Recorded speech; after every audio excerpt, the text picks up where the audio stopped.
हरभरा डाळ किंवा बेसन पीठ न वापरता खास प्रकारचा झुणका कसा करायचा ते बघणार आहोत. अगदी घरात उपलब्ध असलेल्या साहित्यामध्ये अगदी एक नंबर अशा पद्धतीचा हा झुणका तयार होतो. सगळ्यांना आवडेल अशी रेसिपी आहे. चला तर मग आजच्या या खास रेसिपीला सुरुवात करूया. तर इथे हा झुणका करण्यासाठी मी 1 वाटी मूग डाळ घेतलेली आहे. साल नसलेली 150 ग्रॅम वजनी प्रमाणामध्ये डाळ आहे. डाळ स्वच्छ धुवून पाण्यामध्ये भिजू घालून ठेवायची. कमीत कमी अर्धा तास आणि जास्तीत जास्त 2 ते 3 तास. डाळ चांगली भिजली की स्वच्छ धुवून घ्यायची आणि चाळणीमध्ये निथरत ठेवायची. तर इथे मी डाळ 2 तास भिजू घालून ठेवली होती. आता डाळ चांगली फुललेली आहे. आता ही डाळ आपल्याला वाटून घ्यायची आहे. त्याचबरोबर डाळीसोबत वाटण्यासाठी 1 चमचा जिरे, 1 हिरवी मिरची, अर्धा इंच आलं, 4 ते 5 लसूण पाकळ्या आणि कोथिंबीर घेतलेली आहे. कोथिंबीर जास्त प्रमाणात वापरायची आहे. आवश्यकतेनुसार पाणी घालून हे वाटून घ्यायचं आहे. तर थोडं हे मिश्रण घालून मी वाटून घेते. त्याचबरोबर या मिश्रणामध्ये अगदी पाव टीस्पून हळद आणि चवीनुसार मीठ वाटतानाच घालायचं आहे, जेणेकरून ते सगळ्या बॅटरमध्ये व्यवस्थित एकजीव होतं, मिक्स होतं. तर हे बॅटर चांगलं बारीक वाटून घ्यायचं आहे आवश्यकतेनुसार पाणी घालून. तर हे बॅटर इथे वाटताना साधारण 1 कपभर पाण्याचा मला वापर करावा लागलेला आहे. बघू शकता सगळं मी व्यवस्थित वाटून घेतलंय. आता व्यवस्थित हे मिक्स करायचं आणि सगळ्यात महत्त्वाची टिप, आपल्याला हे बॅटर जे आहे स्टीम करायचं आहे, वाफळवून घ्यायचं आहे. त्यासाठी आपल्याला यामध्ये इनो, सोडा काहीही घालायचं नाहीये. तर एक वेगळी स्टेप करायची आहे. आपल्याला हे बॅटर चांगलं 1 ते 2 मिनिटं फेटून घ्यायचं. यामुळे काय होतं, बॅटरमध्ये हवा भरली जाते आणि बॅटर छान फुलून येतं. इनो, सोडा घालायचं काम पडत नाही. बघू शकता अशा कन्सिस्टन्सीचं बॅटर असलं पाहिजे. घट्टसरच ठेवायचं आहे. 2 मिनिटं चांगलं फेटून घेतलंय. मस्त फुलून आलेलं आहे. आता लगेचच आपल्याला हे स्टीम करायला, वाफवायला ठेवायचं आहे. त्यासाठी एक मोठं ताट घेतलंय. त्या ताटाला आता मी तेल लावून घेत आहे. अशा मोठ्या ताटामध्ये हे स्टीम केलं की लवकर स्टीम होतं. या उलट जर तुम्ही डब्याचा वापर केला तर याला स्टीम करायला थोडा जास्त वेळ लागेल. तर बॅटर ताटामध्ये व्यवस्थित सेट झालेला आहे, बघू शकता. तर हे बॅटर स्टीम करण्यासाठी इथे मी मोठ्या कढईमध्ये 2 ग्लास पाणी उकळवायला ठेवलं होतं. पाण्याला चांगली उकळी आलेली आहे. आता हे ताट जे आहे व्यवस्थित कढईमध्ये सेट करायचं आहे, ठेवायचं आहे. त्यानंतर वरतून थोडेसे तीळ घालायचे आहे. अगदी 1 ते 2 टीस्पून एवढे तीळ वरतून घालायचे. तुम्ही हवं तर याच्या वड्या पण छान बनवू शकता. पण इथे आपण झुणका बनवत आहोत.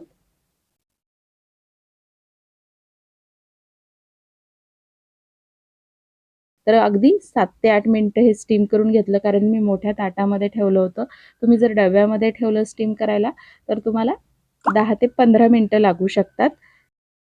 तर 7 ते 8 मिनिटामध्ये हे चांगल्या प्रकारे शिजलेलं आहे. शिजलं की नाही ते कसं ओळखायचं, तर हाताला अजिबात चिकटत नाहीये किंवा सुरीच्या साहाय्याने चेक करू शकता. अजिबात बॅटर जर सुरीला चिकटून आलं नाही किंवा कलथ्याला चिकटून आलं नाही की समजायचं आपलं हे चांगल्या प्रकारे शिजलं गेलेलं आहे. तर आता इथे गॅस बंद केलाय. आता याला सुरीच्या साहाय्याने थोड्या चिरा मारून घेते, जेणेकरून हे थंड लवकर होईल. तुम्ही अशा पद्धतीने याच्या वड्या देखील करून घेऊ शकता आणि ह्या वड्या तुम्ही तळू शकता किंवा शॅलो फ्राय करून देखील खाऊ शकता.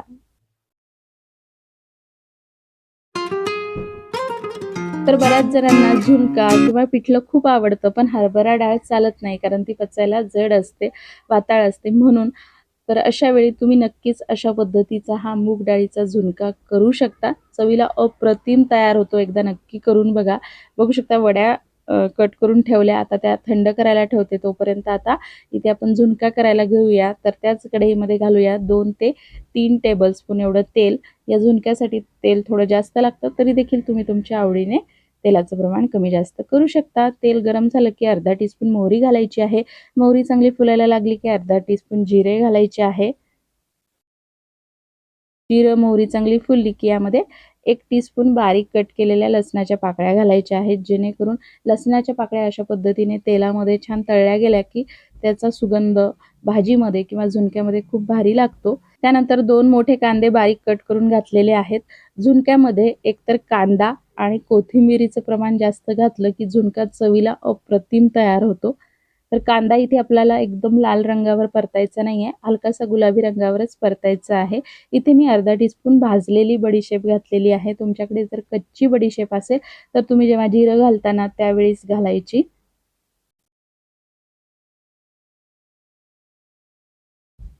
तर कांदा थोडासा परतला गेला की आता यामध्ये कढीपत्त्याची पानं घालायची आहेत 10 ते 12. त्याचबरोबर अगदी 1 टेबलस्पून बारीक कट केलेली कोथिंबीर त्याबरोबर घालायची आहे.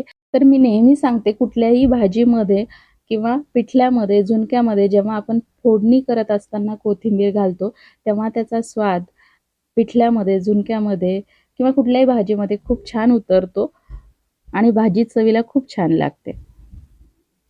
तर बघू शकता या वड्या ज्या आहेत आपण कट करून घेतल्या, ह्या पूर्णपणे थंड झालेल्या आहेत. आता ह्या काढून घ्यायच्या आणि थोड्याशा कुस्करून घ्यायच्या आहेत. कारण आपल्याला याचा झुणका बनवायचा आहे. तुम्ही ह्या वड्या अशा देखील खाऊ शकता. मुलांना तर खूप आवडतात.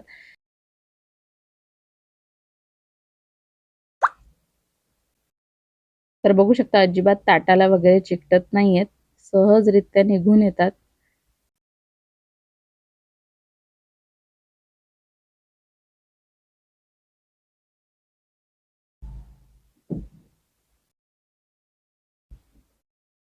तर बघू शकता कांदा देखील गुलाबी रंगावर परतला गेलेला आहे. आता यामध्ये थोडे कोरडे मसाले घालायचे आहे. 1 टीस्पून लाल तिखट आणि पाव टीस्पून पेक्षा अगदी थोडीशी हळद घालायची आहे. कढईमध्ये जेवढं साहित्य आहे ना त्यानुसार, कारण आपण ज्या वड्या बनवलेल्या आहेत त्यामध्ये आधीच हळद घातलेली होती.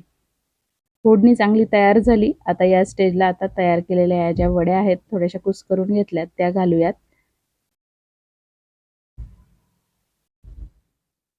तर सगळ्या वड्या घालून घेतल्या, व्यवस्थित एकदा मिक्स करून घ्यायच्या. कलथ्याच्या साहाय्याने हवं तर तुम्ही त्या कट करून घेऊ शकता, पण मी एक सोपी प्रोसेस तुम्हाला दाखवणार आहे, जेणेकरून याचा झुणका बनवायला आपल्याला अतिशय सोपं जाईल. चवीनुसार मीठ घालायचं आहे. मीठ आपण आधी देखील घातलं होतं, ते लक्षात ठेवून मीठ घालायचं आहे. तर हाताने कुस्करत बसण्यापेक्षा किंवा कलथ्याने बारीक कट करत बसण्यापेक्षा इथे एक साधं स्मॅशर किंवा सपाट बुडाचा ग्लास घ्यायचा आणि याला थोडंसं मॅश करून घ्यायचं. लगेच मॅश होतं कारण वड्या अगदी सॉफ्ट आहेत आणि अशा पद्धतीने तुम्ही हा झुणका झटपट तयार करू शकता.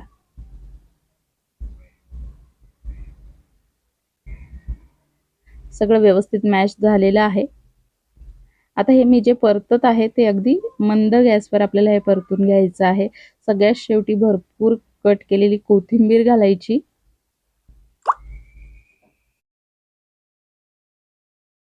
व्यवस्थित मिक्स करून घ्यायचं आणि बघू शकता तयार झाला इथे आपला खास असा मूग डाळीचा झणझणीत आणि मस्त चविष्ट असा झुणका.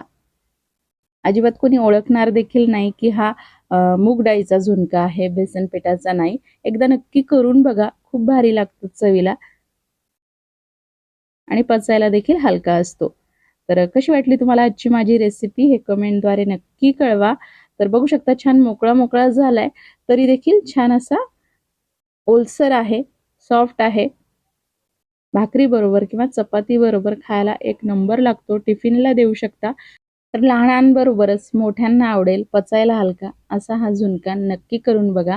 आणि कशी वाटली तुम्हाला आजची माझी रेसिपी हे कमेंटद्वारे नक्की कळवा. आणि अशाच पद्धतीच्या नवनवीन सोप्या उपयोगी रेसिपीज पाहण्यासाठी आपल्या शुभांगी स्किल्स रेसिपीज चॅनलला नक्की सबस्क्राईब करून बेल आयकॉन देखील प्रेस करा. त्याचबरोबर माझ्या फेसबुक आणि इन्स्टा पेजलाही मला फॉलो करा. आजचा हा व्हिडिओ तुम्ही तुमच्या वेळातला वेळ काढून बघितला त्यासाठी मनापासून खूप खूप धन्यवाद.